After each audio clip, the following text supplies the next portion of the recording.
नमस्कार कक्षा नौवीं। आज हम पढ़ रहे हैं वाक्य का दूसरा भाग, है ना। दूसरे वीडियो में हम पढ़ेंगे, है ना। दूसरा भाग पढ़ रहे हैं। खा खाकर कुछ पाएगा नहीं, न खाकर बनेगा अहंकारी। सम खा तभी होगा समभावी, खुलेगी सांकल बंद द्वार की, है ना। पहले वाले भाग में हमने देखा था कि किस तरह से ललित जी ने अपने अपने जीवन के बारे में बताया था कि वो क्या सोचती है, वो किस तरह से जीवन को पाना चाहती है, जीवन को जीना चाहती है और किस तरह से ईश्वर की प्राप्ति करना चाहती है ना। तो इस ललित में, इस वाक्य में उन्होंने बताया है कि अपने सामने वाले व्यक्ति को संबोधित करते हुए कहा है कि किस तरह से हमें जीवन को जीना है और किस तरह से ईश्वर को पाया जा सकता है ना। तो उन्होंने कहा कि खा खाकर कुछ पाएगा नहीं, न खाकर बनेगा अहंकारी। खा खाकर कुछ पाएगा नहीं, है ना। उन्होंने कहा कुछ पाएगा नहीं, खा खाकर मतलब बहुत ज्यादा खाना या किसी चीज का उपभोग करना, है ना। किसी भी चीज जैसे आलस में पड़े रहना। कवित्री कहती कि हे मनुष्य, हे मानव, तुझे भोग में लिप्त होकर कुछ भी प्राप्त नहीं होने वाला है। भोग में लिप्त होकर के मतलब आलस में पड़े होकर के, नीरस में पड़े होकर के, यदि तेरे अंदर आलस है, जब व्यक्ति में आलस आ जाता है ना तो वो भोग करना शुरू कर देता है, उपभोग करना शुरू कर देता है, चीजों को ज्यादा से ज्यादा दोहन करना शुरू कर देता है, उनका मिसयूज करना शुरू कर देता है या दुरुपयोग करना शुरू कर देता है। तो इसी बात को लेकर के कवित्री ने कहा है कि खा खा करके कुछ भी नहीं मिलेगा। तू यदि इस तरह से भोग विलास में पड़ा रहेगा, इस तरह से आलस में पड़ा रहेगा तो कुछ भी नहीं पाएगा, तेरे हाथ कुछ भी नहीं लगेगा। कुछ भी नहीं लगने से मतलब कि ईश्वर को नहीं मिल पाएगा या ईश्वर की प्राप्ति नहीं कर पाएगा। तब उन्होंने कहा कि प्राप्त नहीं होगा। भोग और संन्यास दोनों मनुष्य को राग द्वेषी बनाते हैं, जिससे परमात्मा मिलन के सारे द्वार बंद हो जाते हैं, है ना। मतलब उन्होंने कहा कि यदि आप राग और द्वेष में चले जाते हो, भोग और संन्यास दोनों मनुष्य को राग द्वेष बनाते हैं, जो कि ईश्वर की प्राप्ति के मार्ग को बंद कर देता है। यदि आप भोग में चले जाते हो तो आप पूरी तरह से वैराग में नहीं जा सकते, आप इसी जीवन में भटकते रह जाएंगे। यदि आपको संन्यास धर्म का पालन करना है या आपको ईश्वर की प्राप्ति करना है तो आपको भोग से दूर हटना होगा, है ना। आपको भोग और विलासिता जैसी चीजों से, आलसपन से दूर हटना पड़ेगा, तभी आप ईश्वर की प्राप्ति कर सकते हैं। ईश्वर की प्राप्ति का मतलब है कि आप भक्ति कर सकते हैं, है ना। यहाँ पर उन्होंने सारे वाक्य में ललित जी ने ईश्वर की प्राप्ति को बताने का एक जरिया बताया, वो है भक्ति। तो यहाँ पर उन्होंने कहा कि यदि तुम आलस में पड़े रहोगे तो भक्ति कैसे करोगे, ईश्वर का गुणगान कैसे करोगे, ईश्वर का नाम कैसे करोगे, ईश्वर का जप कैसे करोगे। तो ईश्वर की यदि भक्ति करना है तो आपको ये आलस और भोग आपको छोड़ना पड़ेगा, जिससे परमात्मा मिलन के सारे द्वार बंद हो जाए।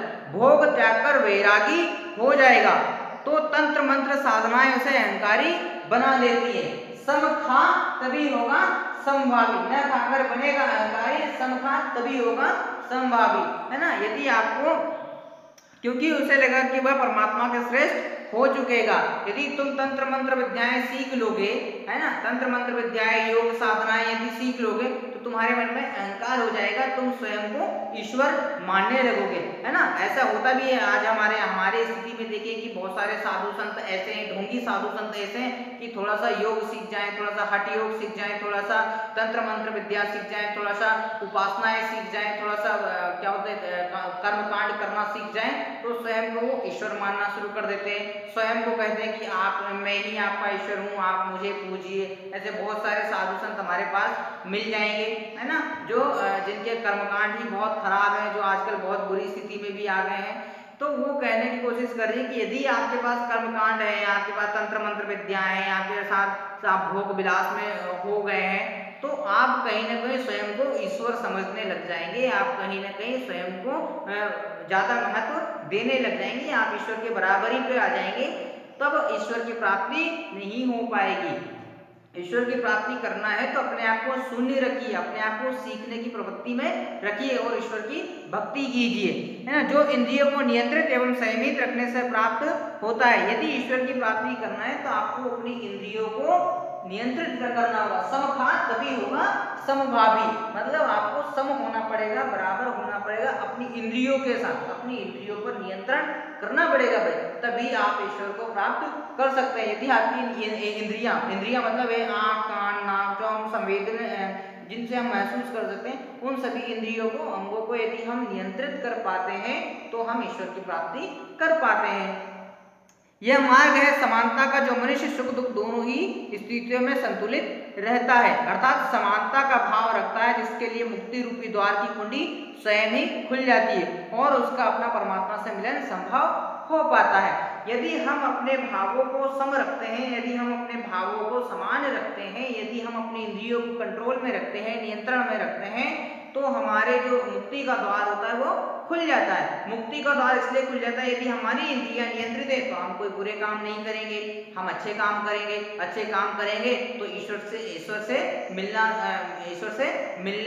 हो जाएगा, ईश्वर की भक्ति से ईश्वर का स्पर्श महसूस कर पाएंगे, है ना। तो यही बात कहते हुए उन्होंने कहा है कि सम खात तभी होगा संभावित, खुलेगी साकल बंद द्वार की। यदि तुम्हारे विचार बहुत अच्छे हैं, तुम भक्ति के भाव में हो, तो तुम्हारे इंद्रियां नियंत्रित में, और इंद्रियां नियंत्रित है तभी तुम्हारे जो हृदय की जो साकल है वो खुल पाएगी, तभी तुम ईश्वर के दर्शन कर पाओगे। चलिए, तो इस वाक्य में उन्होंने ईश्वर प्राप्ति का मार्ग बताया है, वो है कि आडंबरों से दूर रहना है ना। इस वाक्य के माध्यम से कहा है कि आपको आडंबरों से दूर रहना है, तभी आप ईश्वर की प्राप्ति कर पाएंगे, अन्यथा आप ईश्वर की प्राप्ति नहीं कर पाएंगे। चलिए, अगले वाक्य को हम कल पढ़ेंगे, तब तक आप इसको पढ़ करके रखिएगा।